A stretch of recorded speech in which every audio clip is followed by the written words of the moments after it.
হাসান, যেটা বলছিলেন একটু আগে যে আপনার ফোন হারিয়ে গিয়েছিল, এই ঘটনাটা কি আবার একটু আমরা জানতে পারি আসলে ঘটনাটা কি ঘটেছিল, আসলে কিভাবে হারালো ফোন?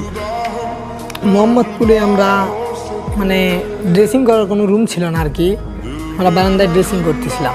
আমাদের রংপুর বিভাগের মেয়েরা রুমের ভিতরে ছিল, আমাদের ম্যাচের পরেও ওদের খেলা ছিল আর কি।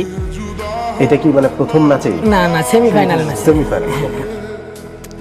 তখন আমি যখন মানে সবাই তখন একটু বৃষ্টি পড়তেছে আর কি, সবাই উপরে চলে গেছে, আমি খেলা দেখতেছিলাম, আমি আর আমার সাথে একজন ছিল, আমরা খেলা দেখতেছি, তখন দেখি সবাই উপরে গেছে, তা আমি আর ওই ছেলে দুইজনে উপরে গেলাম আর কি। যে ওই জায়গায় ড্রেসিং করতেছি, করতে করতে একটা মানে পায়জামা পাঞ্জাবি টুপি সেরকম পরে একটা লোক আসলো, এসে আমাকে সালাম দিল একটা, আমি সালামের উত্তর দিলাম। বললো যে সালাম দিল কেন, চিনতো আপনাকে? না, মানে ও এমন ভাবে এসেছে, মানে বোঝা যাচ্ছে যে উনি একজন 5 ওয়াক্ত সালাত আদায় করে, বোঝা যায় আর কি এরকম।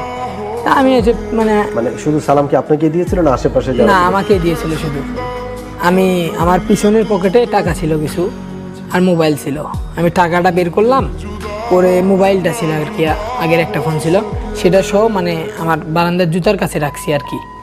রাখার পরে ও এখানে দেখলো, দেখার পরে আমি ড্রেস করলাম, ড্রেস করার পরে নিচ থেকে স্যার ডাকতেছে, উনি আবার বলতেছে যে তোমাদের নিচ থেকে ডাকতেছে, একটু তাড়াতাড়ি করো। তা আমরা বলছি আচ্ছা ভাই ঠিক আছে, আমরা তাড়াতাড়ি যাচ্ছি আর কি। তো আমরা ব্যাগটা ওই জায়গায় রাখলাম, আরও একটা ছেলে